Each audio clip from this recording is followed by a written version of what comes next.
Salut tout le monde et me revoici pour une nouvelle vidéo. Bon, vous le savez, c'est la fin de l'été, les jolies filles se font un peu plus rares sur la plage, les bikinis aussi, et les journées sont plus courtes et la nuit arrive plus tôt. Mais Aline, il ne faut pas déprimer, ce n'est pas parce que c'est la rentrée qu'il faut dire que c'est la fin du monde. Non, la fin du monde arrive l'année prochaine, donc c'est bon, on a encore le temps. On a encore le temps de s'éclater au cinéma. Allez. Et là, je fais cette vidéo pour vous faire un bilan des films de 2000, des films de l'été. Et on va commencer de suite. Hein, on va pas prendre notre temps. Je vais commencer par le meilleur film de l'année pour moi, pour ma part, qui est The Tree of Life de Terrence Malick. Bon, vous savez exactement ce que j'en pense de ce film, et je ne vais pas trop m'étendre dessus. The Tree of Life, meilleur film de l'année. Peut-être pas le meilleur film de l'été, mais c'était vraiment un très très bon film. Un bon début. Ensuite, nous avons eu Thor. Et là, je ne vais pas faire de blague avec Thor ou tu as Thor, mon gars. Mais bon, Thor est un humble film de super-héros. Un très bon film popcorn, mais c'est tout. Vite vu et vite oublié. Bref. Ensuite, on arrive vraiment à un des meilleurs films de l'année 2011, qui est The Prodigies, qui est, contrairement à ce que vous pourrez faire croire son titre, n'est pas un film américain ou anglais, mais un film français. Et oui, c'est un film réalisé par des Français. Et pour un film d'animation, c'est vraiment couillu. Mais couillu de chez couillu, franchement. Je crois qu'on n'a jamais fait aussi couillu que ça. C'est sombre, c'est violent, c'est jusqu'au boutiste. C'est comment vous dire, c'est comme si X-Men se sortait les doigts du cul et qu'il y avait du sang, du viol, des meurtres, des décapitations, voilà. C'est vraiment une ambiance très sombre et très glauque et très violente, mais un film tout à fait remarquable. Ensuite, on a évidemment le premier gros blockbuster de l'été, qui est Transformers 3, la face cachée de la Lune. Et ouais, bon, certains n'aiment pas Michael Bay. Moi, j'aime bien Michael Bay parce il est capable de foutre l'encéphalo à plat et de faire passer 2 heures de moments bien fandards. Bon, c'est un tâcheron, certes, mais bon, en tant qu'attacheron, je trouve que c'est le meilleur des tâcherons. Et voilà, petit moment sympathique devant ce film. 3D nul à chier, mais bon, on commence vraiment à avoir l'habitude. Mais ça fait quand même chier. Ensuite, il, là, là, il est marqué l'un de mes coups de cœur de l'année. Oui, oui, un des meilleurs films de l'année. J'adore celui-là. Je vais vous parler de Insidious de James Wan. Film d'horreur qui, ma foi, avec un petit budget, réussit à te foutre une pétoche du feu de Dieu. Et j'ai adoré. Non, franchement, Insidious, c'était un film comme ça. Et encore, je trouve que je n'ai pas assez de pouces. Bon, bref, non, franchement, Insidious, c'était un film tout à fait remarquable, un film flippant du début à la fin, et que je n'hésiterai pas à acheter en DVD. Et je suis sûr que je vous ferai une petite vidéo quand il sortira en DVD. Tellement ce film m'a foutu une pétoche du feu de Dieu. Voilà, ça y est, j'ai encore pas dit du feu de Dieu. Pourtant, c'est pas une expression que je dis souvent. Bon, bref. Là, après Insidious, je suis obligé de passer au Villa Petit Canard de ce début d'été qui. J'ai pas du tout envie de vous en parler, mais bon, je suis obligé de vous en parler parce que je l'ai vu et que je ne vais pas mettre d'un côté les grosses merdes et les oublier et vous parler que des très bons films. Non, je suis obligé de vous parler de Switch, qui est vraiment pour ma part le vilain petit canard de l'été. Alors, comment vous dire, Switch, film de Frédéric Schenderfer avec Kelly Cantona, essaye de retrouver la même énergie, la même nervosité que à bout portant. Mais il n'y arrive pas. Donc on se retrouve avec un film totalement formaté et qui est totalement pas incohérent, mais bon, je sais pas, c'est trop artificiel. C'est pas, t'es pas à 200 à l'heure avec le personnage et tout ça. Non. Tant pis. Bref, j'aurais voulu vous parler de Anna, de Joe Wright, et non, non, non. Et malheureusement, je n'ai pas pu le voir. Putain! Un des films que je voulais voir cet été, c'était ce film, c'était Anna. Depuis le temps que je voulais le voir, on me casse les couilles avec ce film. Une semaine, il est resté sur les écrans. Paf! Il est parti. Il est parti, j'ai pas pu voir Anna avec Saoirse Ronan. Putain, j'arriverai jamais à prononcer ce prénom. Non, j'y arriverai pas. Pourtant, elle est jolie cette fille, mais j'arriverai jamais à prononcer son nom. Bon, allez, bon. Anna, j'ai vraiment pas pu aller le voir. Ça m'a fait vraiment chier. Mais bon, les deux films que j'ai vus par la suite ont rattrapé le coup. C'est deux suites. Ces deux films sont deux suites en fait, de deux films qui sont vraiment bons. Alors, c'est Cars 2 et Kung Fu Panda 2. Deux films qui surpassent sans problème le premier épisode. Mais qui surpassent vraiment avec des petites ailes comme ça. Tu vois, vous voyez des petites ailes et tout. Et voilà. Donc, Kung Fu Panda et Cars là, c'est eux là. Ils sont là. Coucou. Et avec leurs petites ailes, Cars 2 et Kung Fu Panda 2, ça se retrouve là. Donc, vraiment, ces deux films ont été vraiment mes coups de cœur de cet été. Deux films excellents.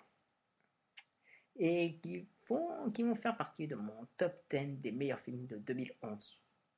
Et oui, je ne vous dis que ça, mesdames et messieurs, et mesdemoiselles aussi.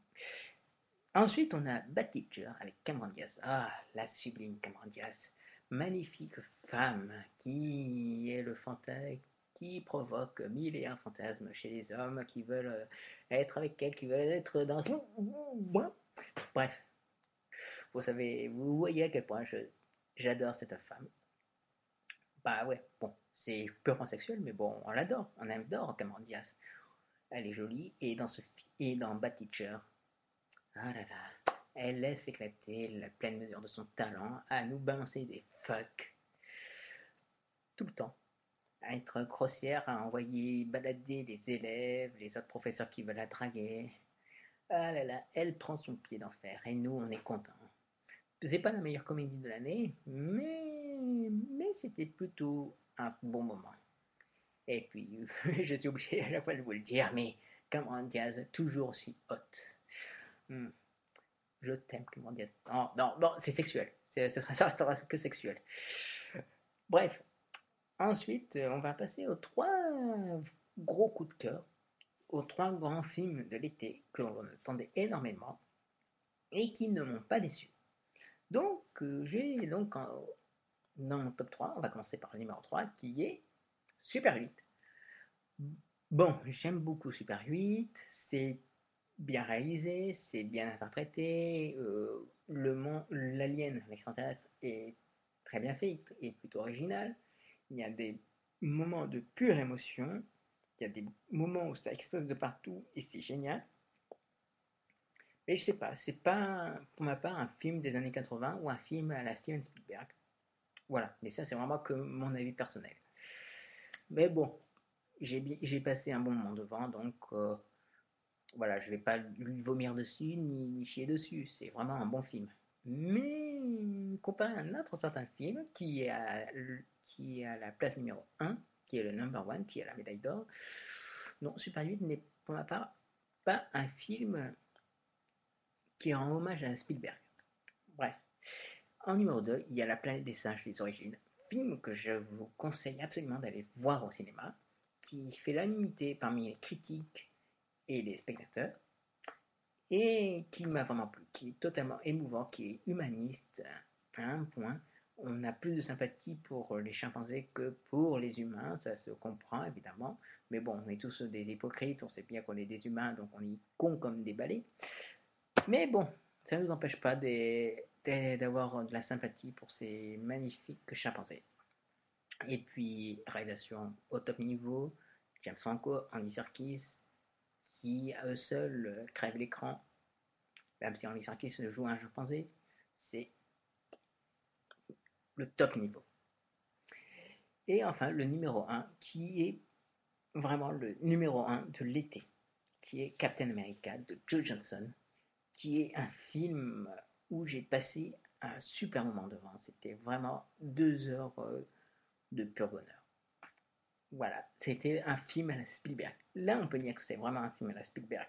Là, on sent que un esprit qui se rapproche plus des 3 premiers épisodes d'Indiana Jones que Super 8. Et puis, il y a une espèce de patine qui fait vraiment film qui se situe vraiment dans les années 40. Enfin, je sais pas, il y a ce, il a un charme qui, qui fait que le film ne laisse pas indifférent et qui prouve que c'est vraiment un super film de super-héros, un super film de commande et un bel hommage à Spielberg. Voilà. Bon, et là il me reste un peu de temps, je vais vous parler des autres vilains petits canards que je n'irai pas voir. Peut-être un dans le lot. Bon, je vais vous parler de Harry Potter et les reliques de la mort, partie 2 en 3D. Je n'irai pas voir ce film pour la bonne raison qu'il est en 3D. Voilà, c'est clair, net et précis. Et aussi parce que quand je me suis sorti les reliques de la mort, partie 1, j'ai vu du vide intersidéral. Donc je n'irai pas voir une deuxième partie tout aussi vide que la première partie. Et ensuite, on a un Green Lantern en 3D. Celui-là, peut-être que j'irai le voir, mais en traînant des pieds. Pourquoi j'irai le voir en traînant des pieds? Tout simplement parce que j'ai vu la bande-annonce il y a 1 an et demi quand je suis allé voir Skyline. Déjà, c'était un mauvais présage. Ensuite, bon, bide aux États-Unis, il attire pas les foules en France. Et puis la 3D, évidemment. Voilà. Non, franchement, Green Lantern, j'irai le voir, mais alors à reculons. Oh, mais donc je pourrais faire du moonwalk, comme ça. Hop là. Ça, c'était du moonwalk. Ouais, je sais.